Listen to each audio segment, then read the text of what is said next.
What's up, guys? This is the handsome devil Jason Drake coming to you from KayFabe Junkies.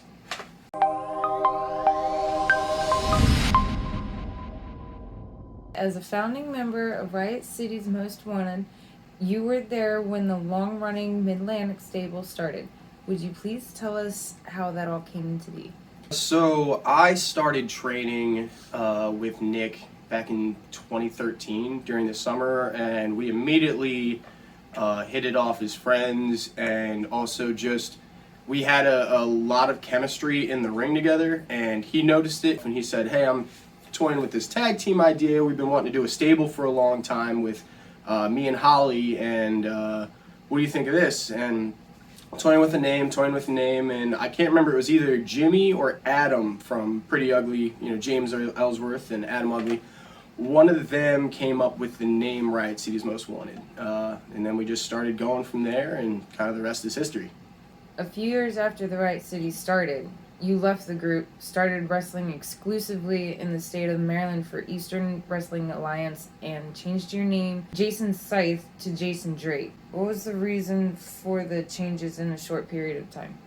After about 3 years, I started to notice, one, there were some growing pains in just being associated with a stable for the entirety of my career.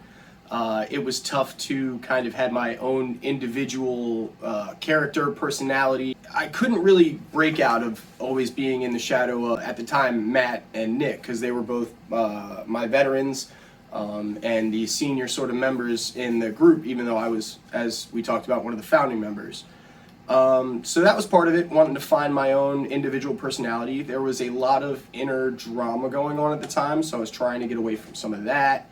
As I said, it was nice to have a character that was my own, and that's how the name Jason Drake came up, because I felt that Jason Scythe had such a connotation behind it, like a dark character or a punk character or some type of, it was very pigeonholed in an idea when you hear Jason Scythe, whereas I felt like Jason Drake was sort of like your Roman Reigns, John Cena, your Buddy Murphy, Shawn Michaels, these names where it's still that same person and they sort of have a baseline, but those characters, like Chris Jericho, have evolved over the years into many different sort of, they're still themselves, but there are many different sort of variations on their character.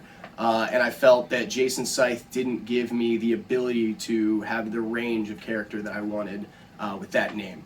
And so I kind of acted like, basically the way I got out of the group was I turned heel on Aaron, and I acted like it was a stupid nickname that they'd given me when I joined the group. So I was like, my name's Jason Drake, I hate that stupid nickname, blah, blah, blah, blah. Attacked Aaron, left the group, and then just business-wise, I ended up over at EWA. And it was nice to be able to sort of explore away from the group, like sort of who I was in the business, what was my style, what was my character.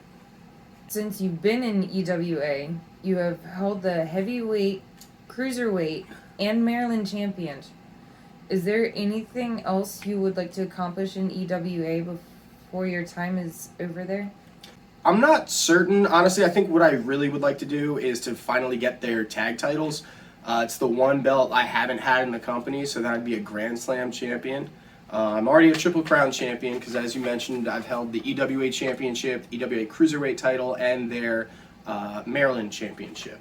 So those are all really cool to get, and when I got the EWA Championship, I actually retained the Cruiserweight Championship in the same match, which allowed me to break the longest reign of the Cruiserweight title, which was formerly held by Adam Cole, which I think that record has stood since 2010. So that was really cool for me to be able to break that. So I think my last big thing for me to do there would be to get the tag titles. Recently returned to Riot City as a full-time active member. What caused you to return, and how did that process go? So just life changes, moving back to Maryland, getting away from the group that I was rolling with. Kind of came back to the Maryland crew, hit up Nick, sickened, and was like, hey, we've been talking about getting the group back together for a bit now. He'd always hit me up and be like, hey, do you want to do this? Do you want to do that? And finally I was like, well, maybe it's time to take them up on some of that and see where we can go with this and, revamp the group again. And so we've had a few dates in the last few months. looks like we're picking up just more and more, and looks like that's going to be the plan for the future going forward. Since your return to Riot City, you have won the undisputed championship wrestling tag titles outside of Uniontown, Pennsylvania, with one of the first students you ever helped train, Ron Holliday. How do you feel about him now being a member of Riot City and holding the tag titles with him? So it was interesting, I will say, when Nick was like, yeah, Ron's going to be in Riot City's Most Wanted, and I was kind of like, okay. Because his characters didn't seem like they fit the group. But after seeing, like, he was like, no, this is his gear, this is some of our matches, and watching it, like, Ron's come a long way. As you did say, like, I have had a hand in helping him when he first came in and getting him started out. So watching how far he's come has been really cool.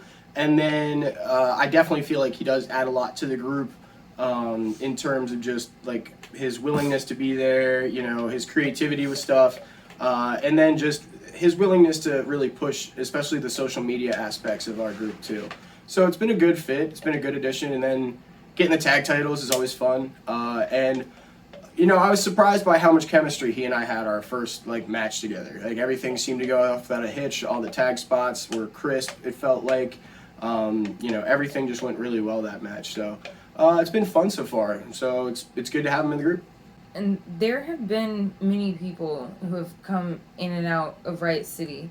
Who all do you believe to have been official Riot City members? So that's a tough question, and it really kind of depends on what your full idea of what a Riot City member is. Obviously, I think in terms of the in-ring people, the main members have been me and Nick started it, then Aaron came in, Aaron Shadows, and then we had Matt Wild. Also, Mad Max came in for a bit, and now Ron Holliday and Vic Ramone. Vic Ramone, I think, was one of the longer reigning members with Nick while I was absent. So I'd say those are the main 7, but we've had some managers over the years too. I know Holly was definitely one of our first members with me and Nick, Holly Quinn, and she was our manager. So as a founding member, I can't leave her out either. Siren was with us for a very long time in different iterations, whether it was with me and Matt, or it was with Matt, or it was with Nick. So I'd say she kind of falls in that vein too. We've had a lot of members, but there have also been a lot of members that are like, hey, somebody got sick, somebody got injured, or a car blew out, we've got a tag match, here's a Riot City shirt. So I can't, while I'm very thankful for all the people that have stepped in and under the Riot City banner over the years, I can't really call those ones full-on Riot City members. But all the ones I listed have either been on shows with us for multiple times or across months and months. So I'd feel like that would be unfair to be oh, you're not real Riot City members. From all your matches, which one would you say was your best and or your favorite, and why? It'd probably have to be against a guy I've had a big hand in training over at EWA, which is Jesse O'Ryan. And we go into matches, I think either one of our ladder matches were a lot of fun. The cage match was a lot of fun. 2 out of 3 falls. We just bring out this fire in each other. I know him so well. I've gone out to dinner with him and his wife. We're really good friends. So it's one of those things when you take that into a wrestling ring, you're willing to do more, you trust them more, you're willing to lay it in a bit harder. It gets more physical. There's never a match I come out of with Jesse where I don't have a few bumps and bruises, just because we're going. We'll fall out of the ring, hit the cement, throw ladders at each other, throw chairs at one another, and I think those have been my most fun because they also force me to be more creative as well with what I'm doing and storytelling and how do you put that stuff together. I got a little more experimental on those, and I feel like it really pushed just my limits in the ring on terms of physically what I was willing to put my body through. And it was also the final ladder match we had was the one where, as I said, I captured the cruiserweight title and the heavyweight title. It was a lot of fun to work the match, and then it was really cool for what it meant for me for my career. What was your worst injury? Probably one of my concussions. I've had 2. One was a full-on knockout. I was out on my feet for 2.5 minutes before Nick realized, he's oh no, that's not good. He's, uh-oh. So yeah, it wasn't good. I got up, I kept moving, doing moves, everything, pinned the guy, got out of the ring, and he was like, "Oh no, that's not. Ooh, you here? No, good, not good." Yeah, he John Cena'd me a little bit. That was probably one of the worst ones, but I've had 2 concussions and I've chipped both of my elbows. Definitely chipping your elbows hurts, and you could feel all the little, like, I could still feel like I can't feel the shards anymore, but I can feel like where it chipped because it's like awkwardly shaped now. But yeah, so for all you kids watching at home, wrestling's, they mean it when they say don't try this at home. Like, get trained, you will hurt yourself. Why do you call yourself the Handsome Devil? So, the Handsome Devil, I mean, for years everyone was kind of like, oh, you're a pretty boy, blah, blah, blah, blah. Like, they were like, calling me Tyler Breeze. I literally used to get "You're Not Tyler" chants at EWA.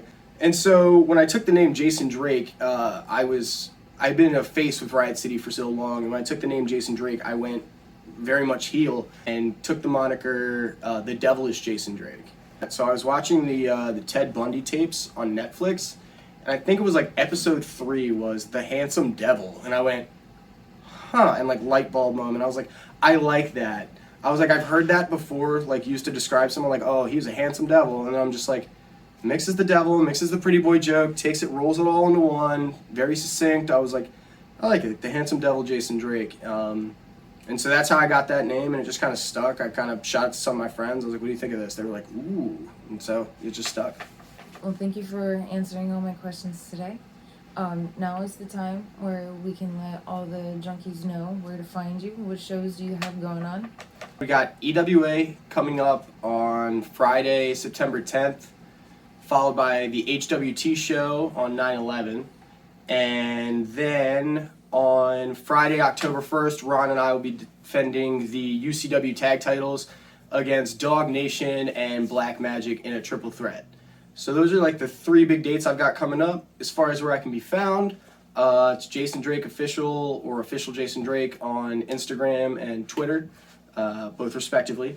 And then just look up Jason Drake on Facebook and you can find my like page there. And if you throw a like my way, that'd be awesome.